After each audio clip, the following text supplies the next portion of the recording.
Good day and welcome back to another DB Legends video. In this video we're going to be taking a look at whether you should summon on any of the Ultra banners that are currently available. Obviously, in terms of the Ultra banners, it's important to understand that Ultra banners and in general Ultra units are going to be, I want to say, not something for free-to-play players. However, if you are going to summon for an Ultra, you got to be ready to go in deep, because you only really get value from the Ultra unit themselves. You don't get a lot of value from any other units that you may get on the banner. There's very little value outside of the Ultra units. On one or two, there's a decent unit here or there, but really it's the Ultras. And if we're talking about these banners, there's two Ultras that are still very, very competitive in PvP. And even then, there's still a bigger gap between those two Ultras as well. So Golden Frieza and Majin Vegeta are the two Ultras that are still solid competitive PvP units. But Majin Vegeta is by far and away the best Ultra out of these four. He is an absolute machine. He is a beast. He is ridiculously good. He is just like so valuable. And honestly, I almost want to say you should be summoning for him. Like, he is so impactful, and he's just so good. Like, his kit just isn't aging. He's just having impact all across the board. Anytime a blast unit enters the meta, they basically revive Vegeta.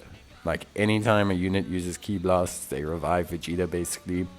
And he's got Revku on his banner, so that's the latest Zenkai. It's a decent Zenkai. So there is actually two units. Yes, I know I say, ooh, two units.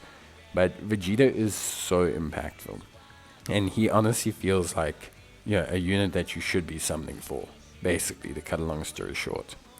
If you look at the other banners, Golden Frieza, still very good. His indestructible mechanics, probably the best variation of the ability that there is in DB Legends, so it's definitely something that you probably should consider. However, his banner has very diminishing returns. Maybe Red Final Form Cooler will pick up a Zenkai finally. Who knows at this point?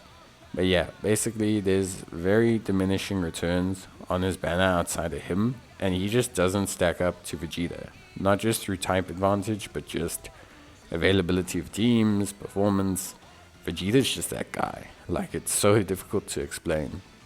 Then outside of that, the last two banners, look, I don't want to speak ill on either of these Ultras. They can work, but if you compare them to Majin Vegeta, they're just not on that level.